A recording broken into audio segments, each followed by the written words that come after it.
मित्रों, इस वीडियो में मैं आप लोगों को बताने वाला हूं कि जो भारतवर्ष से या किसी भी दूसरे कंट्री से आने वाले ओवरसीज स्टूडेंट्स हैं ऑस्ट्रेलिया में, तो उनकी यहां पर लाइफ कैसी क्या होती है, किस तरह से कमाते हैं और क्या क्या स्ट्रगल्स हैं और क्या अच्छाइयां हैं, क्या प्रॉब्लम्स हैं, वो सारी चीज़ों को कवर करने वाला हूं इस वीडियो में। इसलिए वीडियो को अंत तक देखिएगा, स्किप मत करिएगा।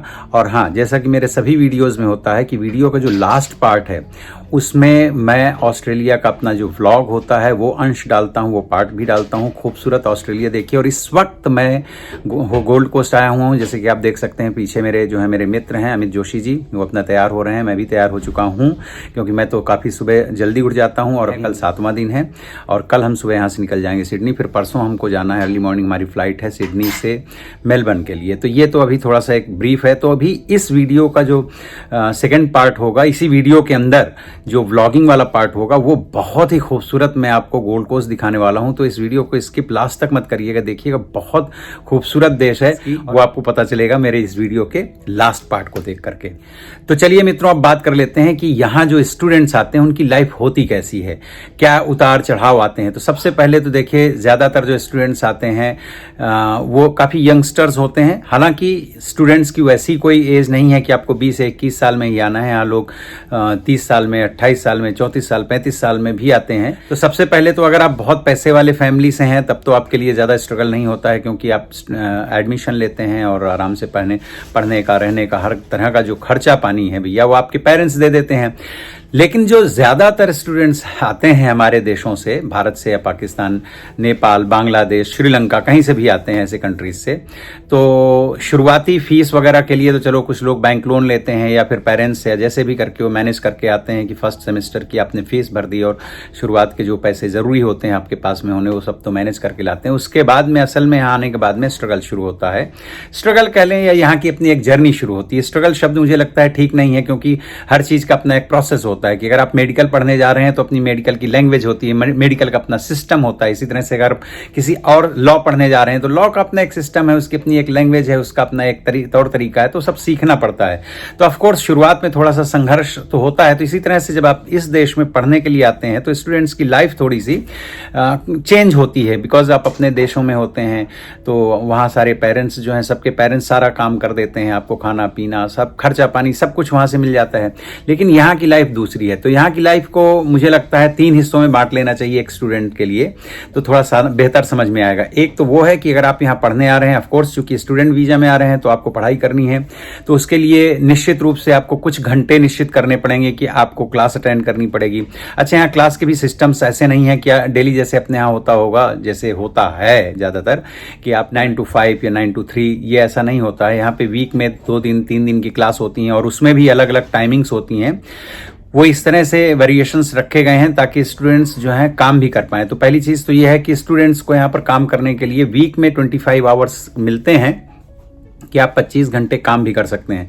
तो पहले पार्ट में यही है कि आपको कम से कम 15 से 20 घंटे, चाहे आपको सेल्फ स्टडी करना हो, चाहे क्लासेस जा करके करना हो, चाहे ऑनलाइन पढ़ाई करनी हो, कम से कम मुझे लगता है वीक में आपको जो है तो 15-20 घंटे तो इस तरह से पढ़ाई के लिए आपको खर्च करने ही पड़ते हैं। 15 घंटे तो कम से कम आपको खर्च करने पड़ेंगे, क्योंकि अगर आप पढ़ाई नहीं करेंगे तो आगे फिर आप पास नहीं हो पाएंगे। तो इतनी पढ़ाई के लिए आपको टाइम देना पड़ता है।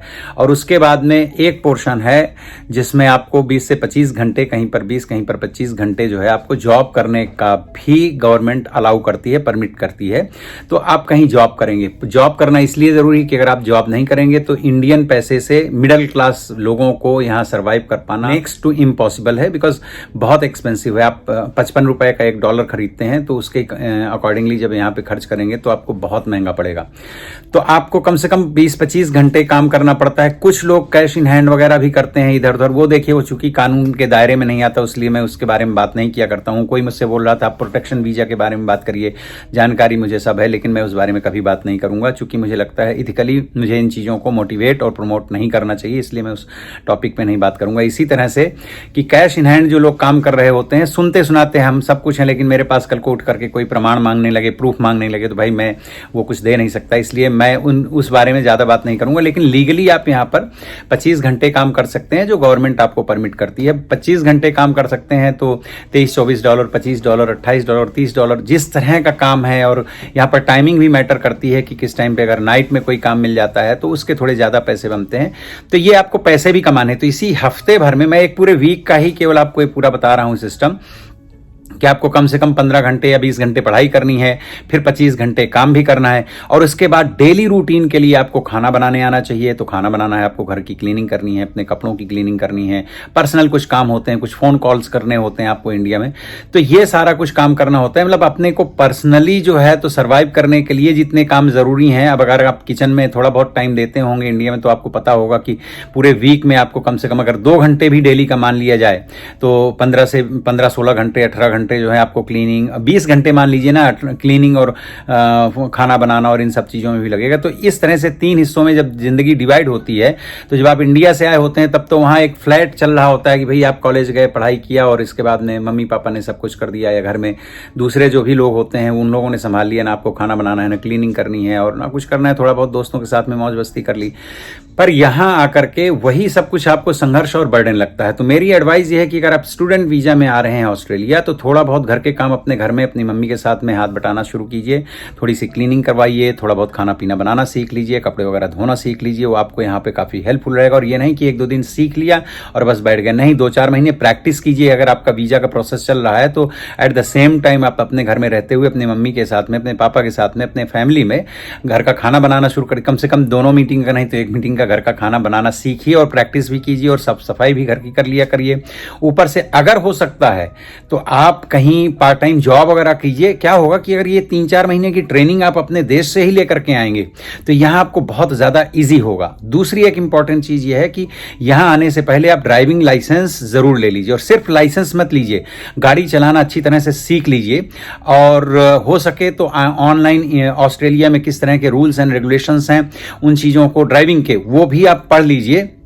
ऑनलाइन आपको एक मिल जाएगा, है ऑस्ट्रेलियन गवर्नमेंट की ड्राइविंग की साइट है, तो उसमें देखिए DKT करके एक टेस्ट होता है, उसकी प्रैक्टिस भी आप ऑनलाइन कर सकते हैं। उसमें पूरा बताया गया है कि किस तरह से आपको कहाँ गिव वे देना है, कहाँ टर्न करना है, कैसे क्या, पूरा बहुत अच्छे में डिटेल में जो है ड्राइविंग की चीज़ें हैं, वो चीज़ें थोड़ा सा आप अपने यहाँ से प्रैक्टिस और सीख करके आएंगे तो यहाँ चीज़ें आपको बहुत जानी पहचानी और ईजी हो जाएंगी। तो घर में खाना बनाना सीख लीजिए, पढ़ाई करना सीख लीजिए, खैर पढ़ाई तो आप कर ही रहे होंगे इसलिए आप स्टडी वीज़ा में आएंगे। और ड्राइविंग लाइसेंस जो है वो बहुत ज़्यादा ज़रूरी इसलिए है कि यहाँ आकर के अगर आपको ऊबर ईट में अगर आप देखिए बाइक वगैरह के साथ में करते हैं, साइकिल के साथ में करते हैं तो कोई प्रॉब्लम नहीं होगी, लेकिन हाँ रूल्स एंड रेगुलेशंस तो उसमें भी आपको पता रखने होते हैं। पर अगर आप गाड़ी चलाना सीख लेते हैं वहाँ से और यहाँ पर आके आप लाइसेंस ले लेते हैं कुछ दिन, तो आप ऑफकोर्स इंडियन लाइसेंस या पाकिस्तानी लाइसेंस में भी यहाँ पर ड्राइव कर सकते हैं, लेकिन आपको बहुत जल्द यहाँ पर लाइसेंस लेना पड़ता है। तो अगर गाड़ी के साथ ड्राइविंग के साथ आप फैमिलियर रहेंगे तो आपको काफ़ी ईजी रहेगा। और दूसरी सबसे बड़ी चीज कि आने से पहले 2-4-6 महीने में अपना एक लमसम बजट लीजिए महीने का कि भाई ये 10,000 रुपए या 20,000 रुपए लिए मुझे इसी में सारा कुछ करना है। तो एक मैनेजमेंट भी सीखिए, क्योंकि यहाँ पर कई बार क्या होता है, अचानक आपको हो सकता है छुट्टियों में ज़्यादा जॉब मिल जाए, क्योंकि जब यहाँ पर छुट्टियाँ होती हैं तो ज़्यादा काम करने की परमिशन भी मिल जाती है। तो अचानक आप थोड़ा ज़्यादा पैसे कमा लेते हैं तो पता चला कि वो फिर उसी हिसाब से खर्चे भी हो जाते हैं, आपका संयम नहीं रहता है। तो थोड़ा संयमित ढंग से खर्चा करना सीखिए, घर के कामकाज सीख लीजिए, पढ़ाई करना सीख लीजिए और लाइफ को थोड़ा सा मैनेज करना सीखिए। और जब उसके बाद आप यहाँ ऑस्ट्रेलिया में आएंगे और ऑफ कोर्स अनडाउटेडली आपको इंग्लिश, अब वैसे स्टूडेंट वीजा में आ रहे हैं, इंग्लिश की बात करना ज़्यादा ज़रूरी नहीं है क्योंकि आपको तो पता ही होगा, फिर भी आपको इंग्लिश बोलने की प्रैक्टिस ज़रूर कर लेना चाहिए, क्योंकि कई बार आप बैंड्स वगैरह जो भी हैं आइल्स वगैरह दे करके मिल जाते हैं, लेकिन आपको बोलने में थोड़ा सा प्रैक्टिस में दिक्कत होती है। तो उसके लिए 2 चीज़ें हैं, आप इंग्लिश पेपर मंगाइए, न्यूज़पेपर, और वो पढ़ना ज़ोर ज़ोर से शुरू कीजिए। और प्लस आप कुछ इंग्लिश मूवीज़ देखिए, उसमें क्या होगा आपको इनका एक्सेंट समझ में आएगा। अदरवाइज तो क्या होता है शुरू में, ये देखिए ज़्यादा दिन नहीं होती हैं, शुरुआत की ही बातें हैं, शुरुआत में थोड़ा सा इनका एक्सेंट समझ नहीं आता है, तो अंग्रेजी तो समझ में आती है लेकिन एक्सेंट ना समझ में आने की वजह से भी थोड़ा सा आपको चैलेंजिंग लगता है। तो ये छोटी छोटी कुछ बातें हैं, अगर आप इनको सीख लेते हैं तो ऑस्ट्रेलिया में स्टूडेंट्स का जीवन भी उतना स्ट्रगलिंग नहीं रह जाता है। दूसरी चीज, यहाँ मैं दो चीजें और बता दूंगा। कुछ जो पेरेंट्स हैं बच्चों को यहाँ पर, यह ऐसा नहीं कि मैं हवा में बात कर रहा हूँ, मैं ऐसे बच्चों से मिलता हूँ, ऐसे स्टूडेंट्स से मिलता हूँ कि कुछ स्टूडेंट्स के पेरेंट्स यहाँ उनको आने के तुरंत बाद एक्सपेक्ट करते हैं कि उनकी फाइनेंशियल हेल्प करने लगें। नहीं भैया, थोड़ा सा टाइम दीजिए, क्योंकि 4-6 महीने बच्चे यहाँ आते हैं, बहुत स्ट्रगल होता है, बहुत चैलेंज होता है, एकदम कल्चर चेंज होता है, उसका शौक भी लगता है, फैमिली से दूर रहने का एक होम सिकनेस भी होती है, और नए माहौल में एडजस्ट होना, नई तरह की पढ़ाई, नए तरह के लोग, सारा कुछ सेटअप होने में बच्चों को भी एक काफ़ी लंबे और गहरे स्ट्रगल से गुजरना पड़ता है, स्ट्रेस से गुजरना पड़ता है। तो इमीडिएट उनसे बहुत ज़्यादा एक्सपेक्ट मत कीजिए, 2-4-6 महीने पहले उनको यहाँ सेटल होने दीजिए। अगर आप कुछ एक्सपेक्टेशन रखते भी हैं तो उसके बाद उनसे रखिए, थोड़ा सा स्पेस दीजिए, और बहुत हमेशा पुश मत करिए, बहुत प्रेशर मत दीजिए, क्योंकि यहाँ मैं देखता हूँ कई बार बच्चे बहुत ज़्यादा स्ट्रेस में होते हैं, क्योंकि इस उम्र में बच्चों की अपनी कुछ नई नई रिलेशनशिप भी शुरू हुई होती हैं। अब देखिए, इस चीज़ को कोई कंट्रोल नहीं कर सकता है, आपका बच्चा अच्छा है बुरा है इससे कोई मतलब नहीं है, वो एक उम्र है जिसमें होती हैं, वहाँ के अपने अलग चैलेंजेस होते हैं। तो उन सब चीज़ों को बच्चे इस उम्र में फेस कर रहे होते हैं। तो पेरेंट्स से यही कहूँगा कि आप बच्चों के साथ काफ़ी पोलाइट रहें, और हमदर्दी भरा आपका व्यवहार होना चाहिए, बहुत फ्रेंडली व्यवहार होना चाहिए। अगर आपके पास कुछ ज़रूरत है भी तो उनको इतना फोर्स या इतना ज़्यादा दबाव न डालें उनके ऊपर, थोड़ा सा राहत के साथ में, और क्या बोलें, थोड़ा पोलाइट मैनर में उनके साथ में पेश आएँ। ये तो पेरेंट्स की तरफ से बच्चों के लिए संदेश है। दूसरा संदेश है उन बच्चों के लिए जो अपने पेरेंट्स से सब कुछ लेकर के आ जाते हैं, और पेरेंट्स अपनी ज़िंदगी भर की कमाई और किसी भी तरह से सेक्रीफाइस करके आपको यहाँ भेज देते हैं। और ऐसे बच्चे भी हम यहाँ पर देखते हैं जो यहाँ पर क्लब जाना शुरू कर देते हैं। मैं ड्रग्स वगैरह के बारे में तो पता नहीं, लेकिन हाँ, वो भी एक एस्पेक्ट है यहाँ पर, वो भी इस तरह की भी घटनाएं होती हैं, लोग उसमें पड़ जाते हैं। और कई बार देखता हूँ बच्चे गैम्बलिंग वगैरह में चले जाते हैं, कसिनो जाना, इधर उधर की बहुत तरह के यहाँ गैम्बलिंग वगैरह की बहुत सारे सिस्टम्स हैं, उनमें इन्वॉल्व हो जाते हैं, और उनको लगता है शॉर्टकट पैसा आ जाएगा, तो जो पैसा इधर उधर का है वो भी उसमें डालना शुरू करते हैं। इन सब चीज़ों से बचें, और पार्टीज और क्लबिंग ये सब कुछ मुझे लगता है करें, पर एक समय आने के बाद में जब आप फाइनेंशियल थोड़ा ठीक हो जाएं, स्टेबल हो जाएं, तब करें। ये नहीं कि भाई पेरेंट्स आपसे आस लगा करके आते हैं, आप यहाँ पर केवल आशिकी और क्लबिंग ये सब कुछ करना शुरू कर देते हैं, क्योंकि आपको अचानक छूट मिली होती है, और एक नया देश और जहाँ एक नई व्यवस्था है उसमें आके ऑफकोर्स इसका एंजॉय करना चाहिए, पर मुझे लगता है ग्रेजुअली करें, स्लोली करें, अपने पेरेंट्स और अपनी पढ़ाई और इन सब चीज़ों को भी बैलेंस करें। क्योंकि अचानक शुरू में सब कुछ करने के बाद में आपका जब रिजल्ट आने का टाइम होता है तो आप फेल होते हैं, फिर अलग स्ट्रेस होता है, आपको फीस भरनी होती है, फिर आपको वीजा बढ़ाना होता है, बहुत कुछ होता है। तो शुरू से ही बहुत बैलेंसिंग लाइफ रखें, इधर उधर के दोस्तों के चक्कर में ना पड़ें। आप अपनी परिस्थिति, अपनी पढ़ाई और अपनी सिचुएशन को देखते हुए ही डिसीजन लें, कहीं किसी से इधर उधर गलत चीज़ों में इन्फ्लुएंस ना हो। तो आज के वीडियो में मुझे आप लोगों को यही बातें बतानी थी।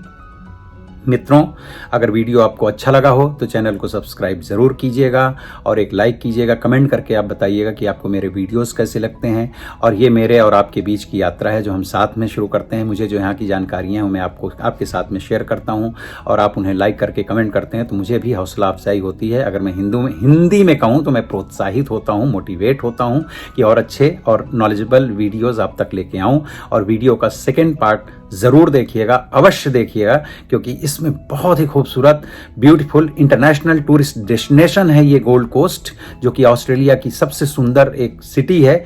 उसको मैंने दिखाया है क्योंकि मैं यहाँ पर आया हुआ हूँ, तो वो ज़रूर देखिएगा। ये तो निकाल लिया रहा है, ये देख लो, ये खेल रहे हैं यहाँ पर पूल। नहीं, फाउल नहीं हुआ, डबल मारो, डबल। जय जी के साथ में आज हम लोग अभी मस्ती, बैचलर पार्टी चल रही है। यहाँ के बाद में अभी हम कहीं और भी जाएंगे। यस, हम तीनों लोग खेल रहे हैं पूल। मैं यहाँ इसके पहले भी 2-3 बार आ चुका हूँ जय जी के साथ में, बड़ा मज़ा आता है। तो मेरा ही था मन कि चलें थोड़ी देर खेलेंगे और इसके बाद जाएंगे किसी दूसरे क्लब। तो आज क्लबों वाला ही चक्कर है। वो शॉट भी अच्छा था। ये है क्लब, देखिए काफ़ी पुराने स्टाइल का है। शाम होगी अभी, तब बहुत सारे लोग आ जाएंगे यहाँ पर। Hello everyone, as all of you know, I am a practicing accountant and registered tax agent, and this is especially for whoever is watching, especially in Australia. Please contact me for any services in relation to your tax matters. You can call me on these numbers. क्या है वो गोवा का जो बड़े casino है, ship है ना पूरी, शिप होती है। आ गया जा रहे हैं 31 दिसंबर है आज। सामने अमित जी भी बैठे हैं देखो, और आकाश जी और मैं। आज फैमिलीज नहीं हैं, हम लोग अकेले ही हैं, बैचलर्स हैं और 31 का यहाँ पे होता है फायरवर्क्स, जो कि वर्ल्ड क्लास का होता है सिडनी का।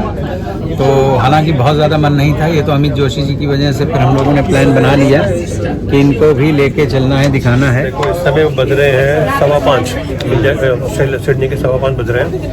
अब नॉर्मल सर्कमस्टेंसेस में हम लोगों को वहाँ आना, सुबह पहुँच जाना चाहिए था। कितने बजे? 9-10 बजे, क्योंकि लोग कल रात से होंगे। हाँ, रात तो से आके तो वेट वाली करते है। हैं वहाँ पे।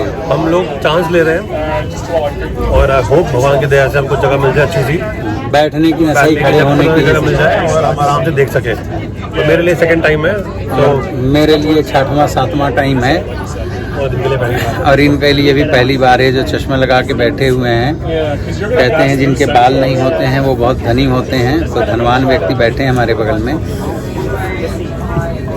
बहुत धन्यवाद है भगवान की दया से। हाँ, जगह मिल पाती नहीं, सब गेट होते हैं अलग अलग, बहुत अच्छा इंतजाम होता है। वो जैसे जैसे पैक होते जाते हैं वैसे वैसे उनको लॉक करते जाते हैं। So we are expecting about 2 million people. Yes, 2 million. एक ही प्लेस में 2 मिलियन, मतलब it's quite big number, right? It is. तो अभी ट्रेन में है, और दिन में तो बहुत धूप थी, लेकिन अभी शाम को थोड़ा सा जो है बदली आई है, क्लाउड्स आए हैं। So we are hoping that मौसम वाइज तो ठीक रहेगा शायद। हाँ नहीं, आज मौसम तो ठीक है। तो हम लोग उतर गए हैं सेंट्रल, ये है रेलवे स्टेशन, और ये काफ़ी अच्छा हो गया है, रेनोवेट हो गया है काफ़ी। सबसे पुराना स्टेशन वैसे तो यहाँ का, लेकिन अभी रेनोवेट करके काफ़ी अच्छा लग रहा है। और अब हम लोग एक महाखोज में जा रहे हैं। महाखोज, यू अंडरस्टैंड? क्योंकि एक बहुत पब्लिक वाले प्लेस में जाने से पहले एक महाखोज की ज़रूरत पड़ती है, that's called toilet. Yes guys, आपका आंसर सही था। ओह, पूड़ी, सब्जी, चावल, रायता, सैलेड, ये सब खाना खा के आए हम लोग। हाँ, व्हाट? टॉयलेट मिल गया? ये देखो कितने खुश हो रहे हैं, जैसे कोई ट्रेजर मिल गया हो, खजाना मिल गया हो। टॉयलेट्स देखिए, तो अब यहाँ जा रहे हैं। मित्रों, ये सैकड़ों साल पुराना रेलवे स्टेशन है और कितना वेल मेंटेन है। हालांकि इसको अभी रेनोवेट किया गया है, लेकिन किस तरह की मॉडर्न लिफ्ट सब लगे। हमने टैप आउट तो किया ही नहीं। अरे तो टैप आउट वहाँ होगा ना कहीं टैप पे? इन होगा ना? नहीं, टैप आउट होगा अभी यहाँ पे, अभी होगा। अभी तो हम लोग वहाँ से निकले ही नहीं ना, क्योंकि यहाँ जो कार्ड यूज़ करते हैं यहाँ पे होता है ओपल कार्ड। बाकी अगर आपके पास नहीं है तो आप डेबिट कार्ड, क्रेडिट कार्ड कैसे भी कर सकते हैं। शुरू में केवल ओपल कार्ड से ही यहाँ ट्रैवल कर सकते थे, और अभी आजकल आपके पास ये देखो ऐसा होता है ओपल कार्ड यहाँ पे। तो ये तो चलो पांडे जी के पास में रखा हुआ था, तो आज लेना नहीं पड़ा इनके लिए। अदरवाइज़ तो आप टेंशन की ज़रूरत नहीं। सिडनी में लोकल ट्रैवलिंग के लिए बस पकड़ें, ट्रेन पकड़ें, ट्रैम पकड़ें, लाइट रेल पकड़ें, फेरी पकड़ें, सब जगह अपना क्रेडिट कार्ड या फिर डेबिट कार्ड यूज़ कर सकते हैं एज ए ओपल कार्ड। काफ़ी बढ़िया इसको रेनोवेट करके बना दिया है सेंट्रल स्टेशन को, बड़ा प्यारा स्टेशन है। और आज बहुत ज़बरदस्त भीड़ है, जैसा कि आकाश जी ने बताया 2 मिलियन लोग लगभग जो हैं आएंगे। ये यहाँ से बाहर निकलते टाइम टैप करने के लिए मशीन लगी हुई है। ये है देखिए सेंट्रल का मेन हॉल, यहाँ से एंटर होते हैं हम लोग। तो इधर उधर से कहीं ना कहीं से जा रहे थे। ये पुराना अभी भी जो ब्रिटिशर्स ने बनाया था, वैसे तो अभी भी यहाँ ब्रिटिशर्स ही हैं।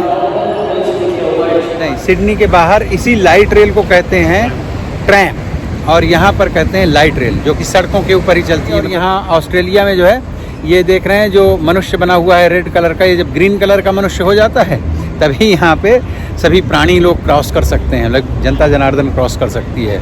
पब्लिक के लिए भी फाइन है अगर आप यहाँ रेड में क्रॉस करते हैं। ये देखिए फोटो खिंच जाती है। ये देखिए ये ऊपर वाला प्राणी जो है ग्रीन हो गया, तब हम लोग क्रॉस कर रहे हैं। एंड मित्रों, सबसे गजब की जो बात हुई है, आज दोपहर में इतना ज़बरदस्त गर्मी थी, हीट था, धूप थी, और इतना प्लेजेंट वेदर हो गया है। तो अब ये देखिए मित्रों, हम बैठ गए हैं लाइट रेल में। तो अब हम बैठ गए हैं लाइट रेल में, और ये अब हमको सर्कुलर की तक नहीं ले जाएगी, क्योंकि उधर बहुत रश होगा। तो ये सिर्फ टाउन हॉल तक लेके जाएगी। और नेक्स्ट स्टॉप है चाइना, क्या बोला था, चाइना टाउन। चाइना टाउन के पास में हे मार्केट है, अगर आपको ठीक ठाक सी थोड़ी सी सस्ती शॉपिंग करनी है कपड़ों की या दूसरे इलेक्ट्रॉनिक आइटम्स से बहुत सारी चीज़ों की, तो हे मार्केट का भी आप ट्राई कर सकते हैं। मैं ये नहीं कहूँगा कि बहुत ग्रेट है, पर हाँ 2-4 बार मैंने यहाँ शॉपिंग की है, मुझे ठीक ठाक लगा है। अब हम लोग देखिए आ गए टाउन हॉल। टाउन हॉल इस स्टेशन का नाम क्यों है? क्योंकि यहाँ पर टाउन हॉल ये बना हुआ है काफ़ी पुराना, जिसे इंडिया में हम लोग घंटा घर कहा करते हैं। या ये है देखिए मित्रों टाउन हॉल। और अब आप देख सकते हैं कि यहाँ से पब्लिक जो है आपको दिखनी शुरू हो जाएगी। और सर्कुलर की जहाँ पे है opera house, Sydney harbour bridge, वहाँ तक पहुँचते पहुँचते बहुत ज़्यादा ही पब्लिक होगी। मैं दिखाने वाला हूँ लास्ट ईयर, क्योंकि मैं और मेरी फैमिली और आकाश जी की फैमिली हम लोग सुबह लगभग 10 बजे के आसपास यहाँ पर पहुँच गए थे। तब हमें जगह मिल गई थी बिल्कुल मौके पे, जहाँ पर हमने अच्छे से एंजॉय किया था। ये है देखिए मित्रों सिडनी ऑस्ट्रेलिया की विक्टोरिया मार्केट। ये काफ़ी पुरानी मार्केट है, फर्स्ट सेकंड फ्लोर में भी है, ग्राउंड फ्लोर भी है इसका। और इसमें लगभग सारे ब्रांड्स आपको मिल जाएंगे, बड़े एक्सपेंसिव ब्रांड्स जो हैं इसमें आपको मिलेंगे। और अब यही रोड जो है सीधा सर्कुलर की लेके जाएगा। सर्कुलर ये देखिए कैसी ऊंची ऊंची बुलंद इमारतें हैं। ये चारों तरफ से पुलिस बल तैनात है।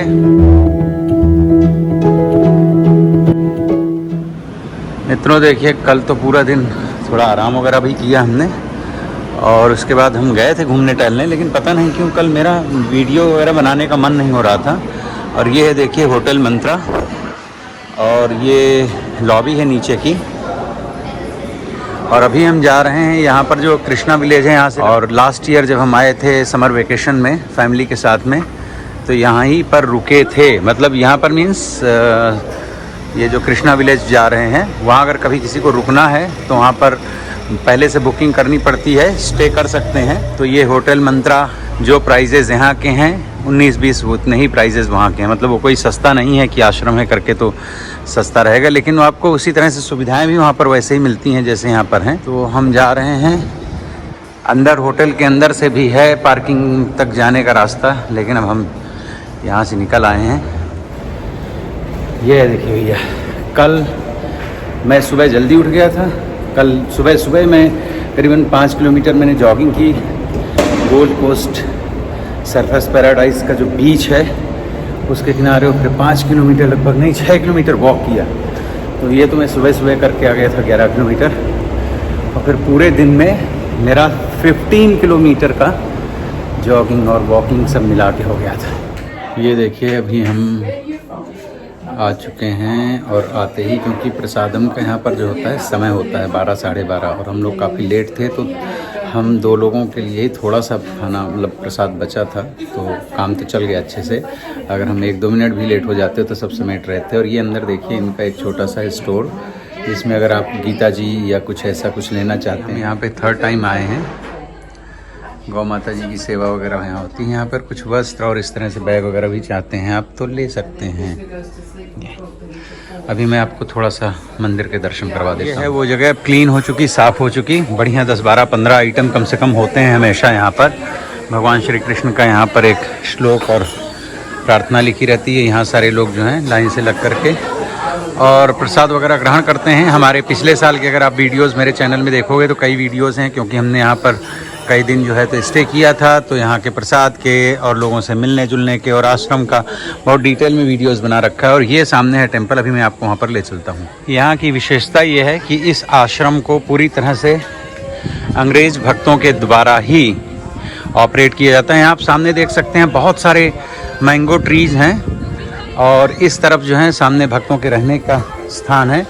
और ये मंदिर है। सुबह शाम यहाँ पर गीता जी पे, श्रीमद् भगवत गीता पे और अन्य धर्म ग्रंथों पर होता है प्रवचन। और यहाँ इस तरह से देखिए भक्तगण बैठे हुए हैं। और अब यहाँ पर चूँकि लंच के समय में यहाँ पर जो है पर्दे डाल दिए जाते हैं, तो पर्दा पड़ चुका है। पर तुलसी माता जी हैं, इनके दर्शन कर लीजिए यहाँ पर। और ये इस तरह से डोनेशन के लिए एक छोटा सा इंस्ट्रूमेंट रखा हुआ है, बहुत प्यारे और दिव्य दृष्टि है। ये अंग्रेज़ों के बच्चे हैं, हरे कृष्णा हरे रामा का जो है तो कर रहे हैं जप, और पीछे एक अंग्रेज़ भक्त ही हैं ये जो बजा रहे हैं हारमोनियम। और यहाँ पर प्रभुपाद जी के आपको मिल जाएंगे दर्शन करने को। ये है इस तरह से बहुत ही खूबसूरत और दिव्य स्थान है। ऊपर पंखे वगैरह लगे हुए हैं, देखिए भगवान श्री कृष्ण के चित्र वगैरह वहाँ पर भी अंकित हैं, और गीता जी यहाँ पर स्थापित हैं, रखी हुई। और ऐसा एक और आश्रम भी है, मैंने 1-2 हफ्ते पहले ही वहाँ का वीडियो बनाया था, और वहाँ भी मैं 3-4 बार जा चुका हूँ। और ये जो एक शेड बना हुआ है, दिखाता हूँ अगर दिखाई दे जाए अंदर का नज़ारा, तो यहाँ पर सुरक्षित रूप से तुलसी जी का जो है तो ये स्थान है, यहाँ तुलसी जी उगाई जाती हैं, और इस तरह से गमलों में उनको क्या बोलें, उनको जो है तो ग्रो किया जाता है अच्छे से। बहुत ही दिव्य, मैं भी आपको सब कुछ दिखाने वाला हूँ। ये है देखिए मंदिर, यहाँ पर लिखा हुआ है राधा कृष्ण टेम्पल, और ये सामने भोजन वगैरह का है, और बगल में ही स्टोर है, और इसके पीछे ही किचन वगैरह है। उधर मैं अभी नहीं गया हूँ, एक आज नहीं गया हूँ, हमारा सब देखा हुआ है, चूँकि अब इतने बार यहाँ पर आ चुके हैं। और प्रसाद वगैरह लेने के बाद में लोग इस तरह से यहाँ पर रिलैक्स होते हैं, और यहाँ खड़े हों तो शायद आश्रम का एक हिस्सा ही दिखेगा, क्योंकि इतने पेड़ वगैरह बहुत हैं, और ये पहाड़ी एरिया है। पर ये इस तरफ जितना भी कुछ आपको यहाँ से शायद घरों की कुछ छतें, रूफ्स दिख रही होंगी, पर ये काफ़ी दूर तक जो हैं, तो यहाँ रहने वाले भक्तजनों के जो केले के झाड़ हैं, इनके पीछे जो है सब बहुत अच्छे अच्छे प्यारे प्यारे घर बने हैं। और यहाँ पे अच्छी बात यह है कि चारों तरफ बहुत सारे आम के पेड़ हैं, देखिए चारों तरफ अच्छे से आम के पेड़ लगे हुए हैं और केलों के पेड़ हैं। तो ये पहाड़ी वगैरह के साथ में है, यहाँ पर सैकड़ों गौएं हैं, यहाँ पर एक स्कूल है, ये है देखिए यहाँ का ये पब्लिक स्कूल है आश्रम का। ये क्लासरूम हाँ बहुत पीछे तक है, तो शुरुआत में थोड़ा सा छोटा सा बना है, पर क्लासरूम ऐसे यहाँ ये शेड के नीचे से, क्योंकि बारिश वगैरह अक्सर होती है, तो इस तरह से बनाया हुआ शेड वहाँ एंड तक जहाँ तक क्लासरूम है कि बच्चे इसमें से चल करके जा सकते हैं। और यहाँ पर उन लोगों को ब्रेकफास्ट वगैरह सब चीज़ें मिलती हैं, बच्चों को खाने पीने का सब कुछ यहाँ पर दिया जाता है आश्रम की तरफ से। और ये देखो यहाँ पर बोर्ड लगा हुआ है, भक्ति वेदांत स्वामी गुरुकुल हरे कृष्ण स्कूल राजविद्या। तो ये जो है विद्यालय इसी आश्रम के कंपाउंड में ही है, प्रांगण में ही है, और बहुत बड़ा आश्रम है। वो हम लोग इधर से अभी आए हैं, देखिए ऊपर पहाड़ी में मंदिर है उधर, और इस तरफ जाएंगे तो कुछ रेजिडेंस और कुछ जिन लोगों को रात में यहाँ रुकना होता है, स्टे करना होता है 2-4 दिन के लिए, वो बुकिंग यहाँ होती है। और मैंने इसके पहले भी बताया ही है आपको, है यहाँ पर कोई नशा नहीं कर सकता है, पूरी तरह से रिस्ट्रिक्टेड है। ये बहुत अच्छा सरोवर है, लाल कलर का आप देख रहे हैं जो, वहाँ पे आप मेडिटेशन वगैरह पूजा पाठ वगैरह कर सकते हैं। नीचे इस तरह के और कई शेड बने हुए हैं, और यहाँ पर बहुत सारी गौएं वगैरह मिलेंगी आपको। और ये उंगली के सामने जो मैं दिखा रहा हूँ वहाँ पर टेम्पल है, और ये सब इधर भक्तजनों के रहने के जो हैं अकोमोडेशंस हैं, लाइक घर वगैरह हैं। और ये है वो भक्ति गेस्ट हाउस। तो ये जो गेस्ट हाउस है, तो यहाँ कई रूम हैं अंदर, मैं आपको थोड़ा सा ऊपर कभी दिखाऊंगा। देखिए कितने अच्छे फ्लावर हैं, और ये पहाड़ी के बीच में। आप लोग मित्रों कमेंट करके ज़रूर बताइएगा कि आपको ये आश्रम कैसा लगा। भगवान, ये स्थान सिडनी से लगभग 800 किलोमीटर की दूरी पे है। ये देखिए मैं अब इसमें आ गया हूँ गेस्ट हाउस के अंदर। यहाँ पर क्लीन वगैरह सब कुछ करने के सामान रखे हैं, और ये यहाँ पर एक कॉमन किचन है कि अगर आपको कुछ बनाना खाना है, खाना वगैरह गर्म करना है, तो वो यहाँ से आप ले सकते हैं। और ये जो छोटा सा हॉल है, ये देखिए ये है हॉल, यहाँ पे आप योग कर सकते हैं, मेडिटेशन कर सकते हैं। मैं अंदर नहीं जा रहा हूँ, बाहर से ही दिखा रहा हूँ। यहाँ आके आप खा पी सकते हैं, रिलैक्स हो सकते हैं। बारिश वारिश के मौसम में अगर आप ऐसे बैठते हैं, जब शावरिंग हो रही होती है, हल्की हल्की बूंदाबांदी हो रही होती है, तो यहाँ पर बिल्कुल स्वर्गिक आनंद आता है। और जो हम पिछले साल रुके थे, तो ये जो फर्स्ट वाला रूम है, ये रूम फर्स्ट, यहाँ पर हम रुके थे, बहुत ही आनंददायक लगता था भी। ये देखिए उसका पीछे साइड से इतना बढ़िया फुलवारी जैसा एकदम जो है, तो ये वो रूम है जहाँ पे आप अकोमोडेशन बुक कर सकते हैं। तो मैं बता रहा था आपको कि ये सिडनी से लगभग 800 किलोमीटर दूर है, और गोल्ड कोस्ट से लगभग 65 किलोमीटर दूर है। तो दूर, ज़्यादा दूर नहीं है। न्यू साउथ वेल्स ऑस्ट्रेलिया में है ये आश्रम।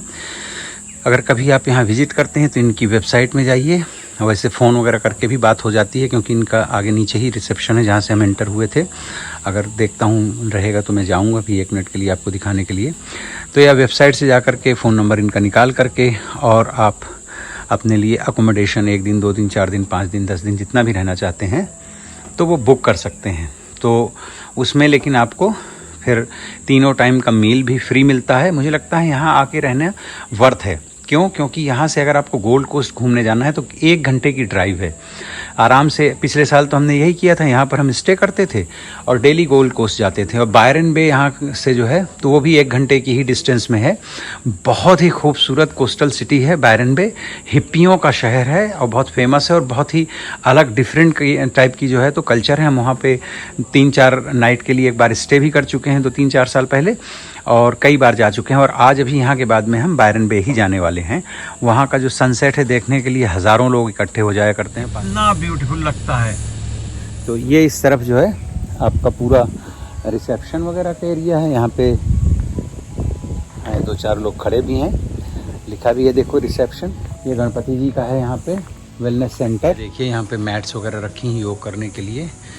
और ये इस तरफ कितने प्यारे प्यारे झाड़ और घास और इन सब के बीच में और बहुत सारे पंखे लगे हुए हैं। और ये है देखिए योगा का हॉल, योग कक्ष कह सकते हैं संस्कृत में, इंग्लिश में योगा हॉल।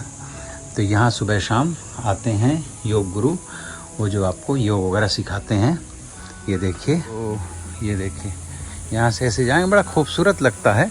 चलिए, मैं थोड़ा वीडियो बड़ा हो जाएगा, मुझे इसी बात का डर लगा करता है, लेकिन अब ये इतना सुंदर है कि खुद को रोक पाना बड़ा मुश्किल हो जाता है। ये देखिए, ऐसा कुंज गलियों से भगवान श्री कृष्ण कुंज गलियों से जाया करते थे ना, वैसा लग रहा है कि उनसे होते हुए।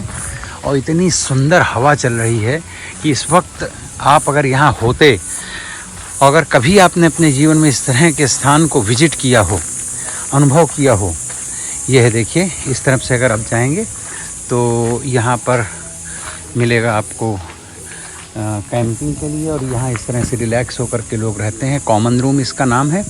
यहाँ पर लोग बैठे हुए हैं, म्यूजिक वगैरह की मतलब भजन वगैरह करते हैं यहाँ। हरे कृष्णा हरे कृष्णा। लोग सब अंग्रेज ही बैठे हुए हैं यहाँ पर, ये रह रहे हैं, रेजिडेंट्स हैं, आते हैं, रिलैक्स्ड होते हैं। और यहाँ पर इस तरह से कॉमन रेजिडेंशियल एरिया भी है जिसमें ये लोग जो हैं, यहाँ पर ये देखो कॉमन टॉयलेट बाथरूम वगैरह बने हुए हैं। और फिर यहाँ से एक छोटा सा वुड का, लकड़ी का ये बना हुआ है पुल, ब्रिज, ये है कैंपिंग का। तो यहाँ पे कैंप्स हैं और इस तरह से यहाँ पर ये और भी अकोमोडेशंस हैं। ये थोड़े सस्ते हैं और ये अकोमोडेशंस उन लोगों के लिए हैं जो यहाँ पर वॉलंटियर कुछ दिन रहना चाहते हैं, महीने 2 महीने, और काम करना चाहते हैं। मतलब इस तरह से छोटे छोटे रूमों में यहाँ पर ये रहते हैं। जो कंटेनर्स होते हैं उनके ये रूम कन्वर्ट करके बनाए गए हैं। वैसे ये कल्चर और भी आपने देखा होगा कहीं ना कहीं साइट्स जहाँ डेवलप हो रही हैं। यहाँ पर देखिए कॉमन लॉन्ड्री है, धो करके ऐसे यहाँ पर कपड़े सुखाए जाते हैं। तो ये एक तरह से कैंटीन जैसा है यहाँ पर। तो कभी अगर आपकी इच्छा हो तो यहाँ आकर के आप रह सकते हैं। और ये यहाँ पर लोग खाना वगैरह बनाते हैं। Hello, so it's a common area और how it used? Anyone can come and cook their own food. You can come and cook here. If Ah. you don't want to go to the temple for dinner, you can come Oh, so we can buy our stuff and can cook here. and you can fill the fridge. Ah, oh, nice. So we're working 6 days a week and we have 1 day off on Saturday. Uh-huh. And yeah, And- you go, in the morning you wake up at 6 until 12. You Okay. have breakfast time. Uh-huh. You go in the temple for breakfast. Right. And in the morning you know when you're gonna do. You know like if you're doing gardening or if you're doing Right. landscaping. Ah yeah, I made sweet potatoes brownie. Ah, Try that's it. very nice, very nice. So you are from Australia or which country are you I'm from? from France. Oh, France. Thank you. Thank you. तो यहाँ पे अगर आपको सर्दियाँ होती हैं तो ये देख लें, गैस के रखे हुए हैं सिलेंडर, इनको शाम को जला दिया जाता है। ये देखिए, यहाँ पे इसको कहते हैं फायर प्लेस। यहाँ पर फायर बर्न करते हैं और चारों तरफ बैठते हैं और गिटार वगैरह, सितार वगैरह ले करके और भगवान श्री कृष्ण के भजन किए जाते हैं। तो ये भी एक बहुत ही दिव्य स्थान है। बंधुओं, इस तरह से हो गया हमारा आज का यहाँ का विजिट और अब हम जा रहे हैं बायरन बे। 4 बजे से पहले मुझे खाना भी है क्योंकि यहाँ पे प्रसाद मिला तो बस बहुत थोड़ी सी क्वांटिटी में मिला क्योंकि हम लोग लेट हो गए थे। और अगर हम 1 मिनट भी और लेट होते, सीरियसली 1 मिनट मीन्स 1 मिनट, तो शायद वो ही नहीं मिलता। फिर हमको और कोई दिक्कत नहीं थी, फिर थोड़ा लंबा सफ़र करना पड़ता क्योंकि मैंने सुबह आज तो इनको भी मैंने ब्रेकफास्ट नहीं करने दिया था क्योंकि ये तो रेडी थे कि रूम में थोड़ा कुछ रखा हुआ है कि खा पी के चलते हैं। मैंने कहा फिर बहुत लेट हो जाएंगे, तो हम लोग भाग भाग के आए थे। तो काम तो चल गया है। अब बायरन बे का डालते हैं एड्रेस और चलते हैं बायरन बे। तो देखिए हम कृष्णा विलेज से चल के लगभग 1-1.25 घंटा लगा अभी लाइक। बाकी तो यहाँ बहुत कुछ है, बहुत सारे क्लब वगैरह हैं। और बायरन बे जो है थोड़ा सा हिप्पियों का शहर है, तो यहाँ नशा पत्ती और वैसे वाली जो लाइफ स्टाइल है थोड़ा सा ज़्यादा। चल करके आए और भी 4 बजने में भी आधा घंटे लगभग बाकी है। और ये है डोमिनोज भी। तो यहाँ पे अच्छा ये हुआ कि कोई ज़्यादा भीड़ नहीं थी और अपने सरदार जी हैं ये बना रहे हैं देखो पिज़्ज़ा हमारे लिए। तो इनको हमने भी एक डील इन्होंने बताई, वेजोरमा और एक स्पाइस पनीर वाला है, पेप्पी पनीर, स्पाइस पेप्पी पनीर और एक वेजोरमा। उसके साथ में एक आएगी गार्लिक ब्रेड और एक आएगा कोल्ड ड्रिंक। तो इतना हमने कर दिया है ऑर्डर। वीडियो को लाइक ज़रूर करिएगा, कमेंट करके बताइएगा कि आपको वीडियो कैसा लगा और दोस्तों के साथ में हो सके तो शेयर कीजिए। और हाँ भैया, अभी तक अगर आपने मेरे चैनल को सब्सक्राइब नहीं किया तो प्लीज़ जो है तो चैनल को सब्सक्राइब भी कर लीजिए। तो ये है खूबसूरत बायरन बे। अभी जब हम डोमिनोज़ के अंदर वहीं पर खड़े हुए थे तो उनका दूसरा एक वर्कर है, वो गोरा है, अंग्रेज़ है, वो आया से उससे बातचीत होने लगी।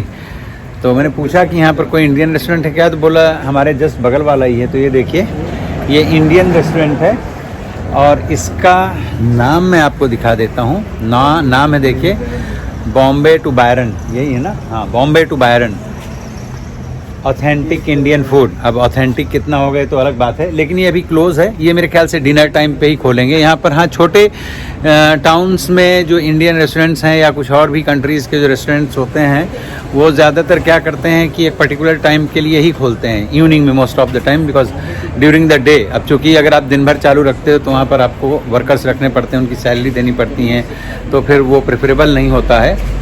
तो इसके लिए शाम वाम को केवल खोलते हैं। बहुत जगहों में ऐसे होते हैं रेस्टोरेंट्स। भारत के अंदर क्या कैसा है उसके बारे में तो मैं कोई कमेंट नहीं करूँगा, तो आप सब लोग भी बेहतर जानते हैं। लेकिन भारत के बाहर ज़्यादातर जो इंडियंस हैं, मैं सबकी बात तो नहीं कर सकता, लेकिन एक्सेप्शनली अगर कुछ लोगों को छोड़ दिया जाए तो मैक्सिमम लोग जो हैं देश के बाहर अपने देश का गौरव ही बढ़ाते हैं, मेहनत करते हैं, पैसे कमाते हैं और अपने जीवन को सुखी बनाने के लिए ही सारे यत्न प्रयत्न कोशिशें करते हैं। ये देखिए मित्रों, हरे रामा हरे कृष्णा यानी इस्कॉन टेम्पल से जुड़े हुए लोग जो हैं तो यहाँ पर भी संकीर्तन करते हुए भगवान श्री कृष्ण के नाम का, अपने सनातन धर्म का प्रचार प्रसार करते हुए ये बायरन बे ऑस्ट्रेलिया में भी हैं और ये बड़ा अच्छा लगता है। तो ये देखिए हमारा पिज़्ज़ा आ गया, हम लोगों ने तो आधा खा भी लिया और एक नीचे रखा हुआ है, ये वेजोरोमा और वो क्या जो भी था पनीर वाला मेरे ख्याल से नीचे रखा हुआ है ना। और ये सोलो जैसे अपने यहाँ पर होता है लिम्का, मेरे ख्याल से उसी टाइप का है। तो ग्लास भी उन्होंने दे दिया सरदार जी ने। अब ये देखिए आगे हमारे क्रिस्पी चिप्स, फ्रेंच फ्राइज पहले। तो देखिए फाइनली हम पहुंच गए हैं बायरन बे के लाइट हाउस। तो फाइनली पार्किंग मिल गई। तो पिछली बार तो फ्री था, इस बार अभी उन्होंने $10 लेना शुरू कर दिया है। यहाँ पर बगल में इसका रेस्टोरेंट भी है और इस तरफ जाएंगे तो वहाँ पे टॉयलेट बाथरूम भी हैं, बाथरूम मीन्स टॉयलेट्स हैं। और ये है ऊपर लाइट हाउस, देखिए जूम करता हूँ मैं ऊपर। इसके अंदर कुछ पता नहीं, वो फैन जैसा कुछ घूम रहा है, पता नहीं क्या है, मुझे लगता है वो लाइट वाइट का ही कुछ होगा चक्कर। 1901 का बना हुआ है लाइट हाउस बायरन बे का। और यहाँ पर लगी होती है देखो एक दूरबीन, बायनाकुलर, उसमें $1 या $2 कुछ डालने से लगभग कई किलोमीटर या दूर दूर की वो जो पहाड़ियाँ हैं या समुद्र के अंदर बहुत दूर डीप में अगर कोई जहाज होगा तो वो भी दिखाई देगा। इस तरफ छाया है तो इस छाया की वजह से कुछ लोग यहाँ खड़े हैं और एक दूरबीन देखो उधर भी लगी है। So it's nice. और अगर आप यहाँ से उतर के जाना चाहते हैं तो यहाँ बिल्कुल उधर किनारे तक जा सकते हैं चल करके। और इधर ही एक लुकआउट पॉइंट भी है, तो यहाँ आप जा करके वहाँ से भी यहाँ का दृश्य देख सकते हैं। अंदर जा करके तो बहुत ही सुंदर है। ये है देखिए बायरन बे का बीच और ये शहर भी बस इसी बीच के पीछे ही बसा हुआ है। कोई बहुत बड़ा शहर नहीं है, छोटा सा ठीक ठाक सा टाउन है। काफ़ी पुराना टाउन है, ये काफ़ी पुराना शहर है, तो बहुत ही सुंदर है। और ये जो भवन वगैरह सब देख रहे हैं ये इस लाइट हाउस का ही हिस्सा हैं। मेरे ख्याल से पहले वहाँ रेजिडेंस वगैरह रहा होगा, कर्मचारी गण जो है वहाँ रहते बहते गए होंगे। ये देखिए इतना बड़ा ये लाइट हाउस के सामने जो बना हुआ है हाउस, वो पुराने ज़माने में कैसे ऑपरेशनल था, उसके अंदर ये अभी भी कितना अच्छा प्रिजर्व करके रखा गया है। ये जो आर्ट देख रहे हैं ऑस्ट्रेलियन एबोरिजिनल्स की आर्ट है, और ये पुराने ज़माने का यहाँ पर आग वगैरह फायर वगैरह जलाते रहे होंगे, ये उसका है।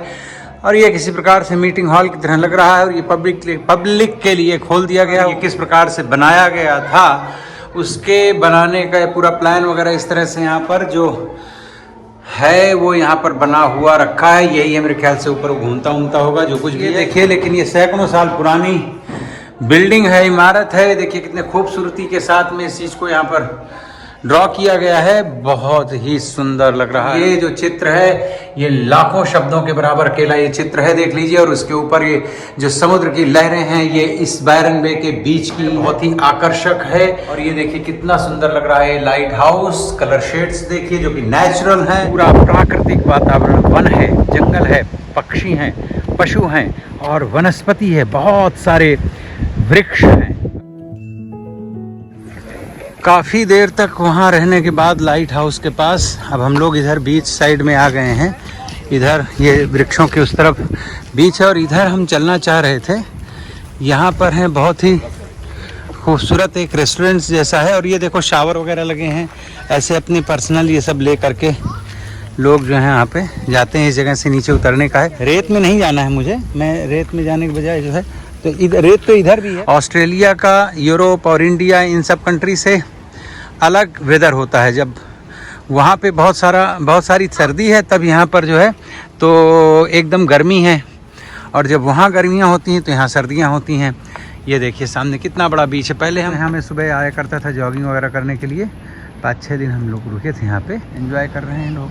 नहीं रहा था, अभी शाम की तैयारी हो रही है, लोग आएंगे रेस्टोरेंट्स में बैठेंगे। ये देखो बांस के पौधे हैं, यहाँ से एंट्री का कुछ है सिस्टम। छोटी सी जगह है, बड़ा खूबसूरत लगता है। यहाँ पे आप बुकिंग वगैरह करके स्टे कर सकते हैं, है ना, जैसे कैरावान पार्क होता है वो है। प्लस यहाँ पे आप कॉटेजेस जो हैं ये बुक कर सकते हैं, यहाँ स्टे कर सकते हैं। अगर बायरन बे आना है तो यहाँ पे आप कोई बुकिंग वगैरह करें एकदम, एक तो बीच के किनारे, शाम को यहाँ पर, वैसे तो दिन में भी पर शाम को स्पेशली बहुत अच्छी समुद्र की लहरों की ध्वनि होती है। देखो कैरावान पार्क है यहाँ पे, अपना उन्होंने जगह लिया होगा किराए पे, और उनकी गाड़ियाँ भी पार्क हैं, 2 पार्क हैं यहाँ पे, यहाँ से जा सकते हैं। कितना सुंदर लग रहा है, देखो बड़ा अच्छा मिक्स एकदम कल्चर है इस छोटी सी जगह का जो डेवलप किया है। और दूर तक चलना है, वहाँ से एंड हो जाएगा। और ये कैरावान है, ये लोग जगह लेते हैं, अपना तंबू टेंट होता है, और यहाँ हफ्ते 10 दिन रहते हैं भाई। रोज़ बीच जाते हैं, मार्केट जाते हैं, कुछ कॉमन प्लेसेस भी होते हैं। ये देखो सब पार्क हैं, सब भाई ये पेड़ हैं यहाँ पे। सारे कैरावान वाले लोग अपना टेंट लगा के बैठे। हाँ, ये लंबे टाइम तक रहते हैं। इधर से बाहर जाने का है क्या? वहाँ है, अंदर तक है। बच्चे हैं अपना खेलते हैं, या तो फिर फ्रेंड्स हाँ अपना सर्कल में आते हैं, फिर फ्रेंड्स बन भी जाते हैं ना, आसपास होता है। ये देखो बारबेक्यू में खाना बना रहे हैं एक सज्जन। ये बच्चों के खेलने के लिए है, देखो कॉमन टॉयलेट बाथरूम्स हैं यहाँ पे, और यहाँ पे बच्चे खेलते हैं आराम से। तो बंधुओं, मुझे लगता है वीडियो आपको अच्छा लगा होगा, तो वीडियो को लाइक ज़रूर कीजिएगा, कमेंट कीजिएगा, और चैनल को सब्सक्राइब करके अपने फ्रेंड्स के साथ में शेयर कीजिएगा। और इसी तरह से देखते रहिए हमारे वीडियोस। मिलते हैं फिर किसी दूसरे वीडियो में। Take care, bye bye. Hello everyone, as all of you know, I am a practicing accountant and registered tax agent, and this is especially for whoever is watching, especially in Australia. Please contact me for any services in relation to your tax matters. You can call me on these numbers.